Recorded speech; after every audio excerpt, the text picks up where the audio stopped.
Assalamualaikum warahmatullahi wabarakatuh. Yang saya hormati Bapak Kepala Sekolah SMPN Negeri 2 Balaraja.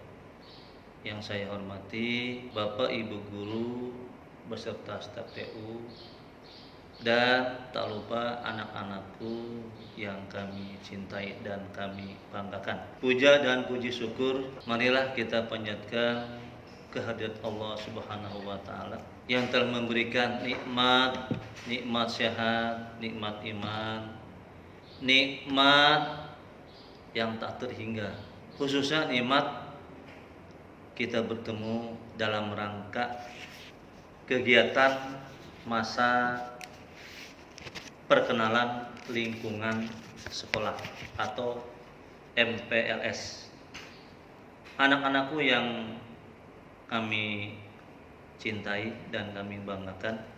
Di sini Bapak akan memberikan materi tentang nilai-nilai bernegara, tentang keadaan berbangsa dan bernegara. Untuk itu mohon kalian ikuti, mohon kalian perhatikan apa yang Bapak akan sampaikan. Mengingat kondisi bangsa sekarang ini merupakan salah satu indikator bahwa warga bangsa Indonesia di negeri ini telah mengalami penurunan kesadaran berbangsa dan bernegara. Banyak sekali hal-hal yang perlu diketahui, yaitu banyak sekali berbagai gejolak, diantaranya tawuran antar pelajar, ketidakpuasan terhadap hasil pilkada. Itu menandakan bahwa kesadarannya tidak berbangsa atau tidak beretika. Untuk itu Bapak akan memberikan sedikit gambaran bagaimana kita mengetahui tentang nilai-nilai tentang berbangsa dan bernegara. Yang pertama, cinta kepada tanah air, yang intinya kecintaan kita terhadap tanah air merupakan kewajiban setiap individu. Kemudian mengetahui tentang sejarah negara kita, bagaimana dahulu kita dijajah oleh negara-negara luar. Yang sering kita ketahui, yang sering kita sebut, negara Belanda pernah ke Indonesia menjajah 3,5 abad. Bayangkan anak-anakku, penderitaan rakyat Indonesia 350 tahun, 3,5 tahun itu merupakan kepedihan. Setelah Belanda datang Jepang menjajah juga lebih dahsyat daripada negara Belanda. 3,5 tahun menjajah di Indonesia. Seluruh harta, benda, nyawa hancur pada saat itu. Untuk itu kita harus mempunyai kesadaran berbangsa dan bernegara. Yuk kita bangun negara Indonesia sehingga negara yang makmur, negara yang berkembang, negara yang luar biasa di atas negara-negara yang lain. Yang kedua, kesadaran berbangsa, yaitu tadi Bapak sudah katakan mencegah perkelahian. Bapak mengharapkan jangan ada di antara kalian berkelahi atau tawuran, baik itu di sekolah, di luar sekolah, di lingkungan rumah. Jagalah hati kalian sehingga tidak selalu ikut-ikutan dalam hal lingkungan yang seperti itu. Bapak selalu mengatakan jangan ikut-ikutan dengan lingkungan seperti itu, karena lingkungan negatif harus kita hindari. hindari. Jadilah anak yang berprestasi sehingga apa yang kita harapkan tercapai. Banggakan sekolah, orang tua, dan diri sendiri. Sehingga kalau kalian punya prestasi, ke depan akan menemukan kecerahan. Yang ketiga tentang Pancasila. Perlu diketahui oleh kalian semua, anak-anak yang Bapak cintai, Pancasila merupakan ideologi negara. Berbagai macam suku bangsa, tetap kita satu tujuan, Bhinneka Tunggal Ika. Jangan lupa, jangan hanya mengatakan Pancasila, tetapi kalian tidak mengamalkannya, dan ini harus diamalkan. Dari mulai ketuhanan yang Maha Esa, kemanusiaan yang dalam beradab, persatuan Indonesia, kerakyatan yang lebih penuh hikmat, kebijaksanaan dalam permusyawaratan, keadilan sosial bagi rakyat Indonesia. Itu diamalkan dalam kehidupan sehari-hari, baik di rumah, di sekolah, ataupun di lingkungan luar. Sehingga hidup kita sehari-hari harus selalu dibatasi dengan yang positif lah, sehingga kalian pada saat keluar dari rumah lingkungannya sudah berbeda. Nah, itulah perlunya pengamalan Pancasila. Yang berikutnya, rela berkorban. Ada di situ bela negara. Bela negara apa harus perang? Tidak. Tetapi bela negara di sini adalah ikut serta dalam kegiatan. Contohnya, kalau ada kejuaraan di sekolah, di lingkungan, atau negara, SEA Games, PON, nah itu kita harus ikuti. Kalau memang punya keahlian berolahraga, silat, karate, atau bola voli, atau sepak bola, itu sama. Kita sudah memberikan satu masukan untuk negara. Apalagi jadi juara, bangga banget Indonesia mempunyai juara satu internasional, bangga ya. Nah, hal terkecil bela negara adalah menonton, memberikan motivasi, memberikan semangat kepada atletnya. Itu juga sama, bela negara. Sehingga mereka bisa mengorbankan waktunya untuk memberikan support terhadap atletnya masing-masing. Kemudian yang terakhir, memiliki kemampuan bela negara. Memiliki kemampuan bela negara. Bagaimana, Pak? Caranya ikut juga dalam mengamankan lingkungannya masing-masing. Contoh kecil, kalau ada siskamling di lingkungannya masing-masing, nah kita bisa ikut tuh, ya, ikut mengamankan lingkungan. Biasanya Pak RT itu di rumah masing-masing bikin jadwal. Nah, apa salahnya kita mengikuti ronda malam, istilahnya ronda malam. Pada saat ronda kita harus melihat apakah kampung kita sudah aman atau belum. Nah, kita termasuk di dalamnya, mengikuti aturan lingkungan tersebut. Tidak lupa juga kesadaran berbangsa dan bernegara, ikut apabila ada bencana alam di Kalimantan, itu banjir bandang, berapa puluh korban tuh. Nah, kita ikut andil di dalamnya, membantu mengumpulkan dana atau memberikan sumbangan, baik berupa uang, pakaian, makanan, sehingga kita terlibat di dalamnya. Begitu, ya, untuk bencana. Kemudian menjaga kebersihan lingkungan. Apa aja yang kita laksanakan? Nah, kalian semua tidak lain tidak bukan hal yang terkecil aja dulu. rumah. Biasanya rumah itu kan banyak sampah-sampah. Sebelum berangkat sekolah, ya, bangun subuh, nah, sembahyang, setelah sembahyang, sarapan, sebelum berangkat ke sekolah, lihat lingkungan sekitar, udah bersih belum tuh lingkungannya. Itu juga sama. Kesadaran berbangsa dan bernegara, membantu dalam hal lingkungan rumah, ya, sehingga kalian jangan sampai kalian itu masa bodoh, lulu buah-buah, jangan ya.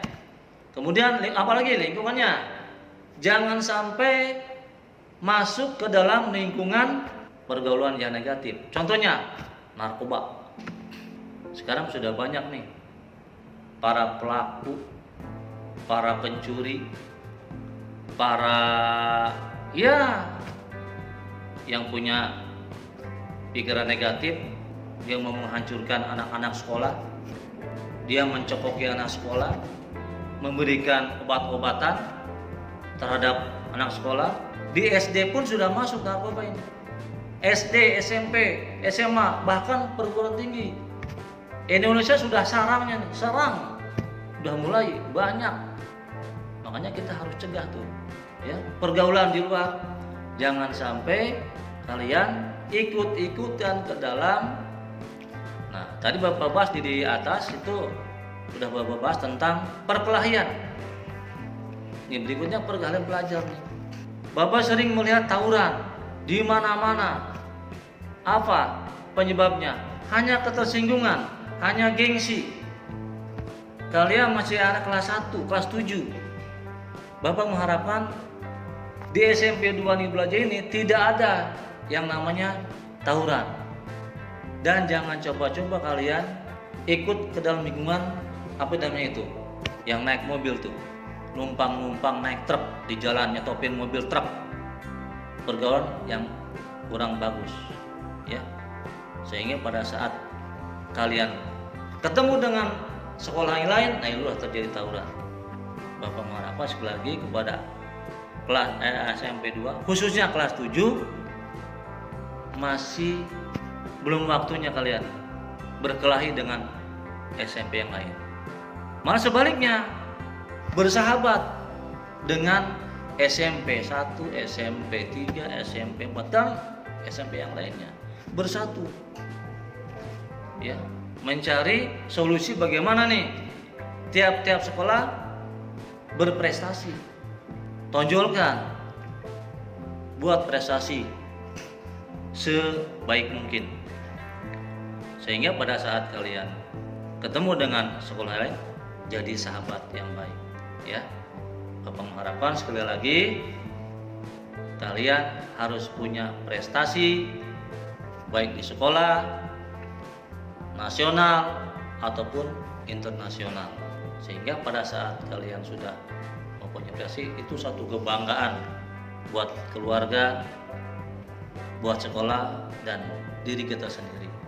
Mungkin itu aja yang Bapak sampaikan pada hari ini.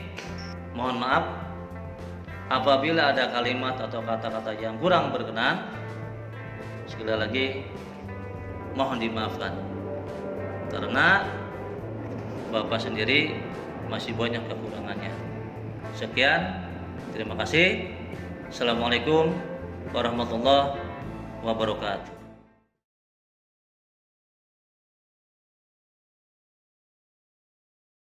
Assalamualaikum warahmatullahi wabarakatuh. Selamat pagi anak-anakku, siswa baru SMP Negeri 2 Balaraja.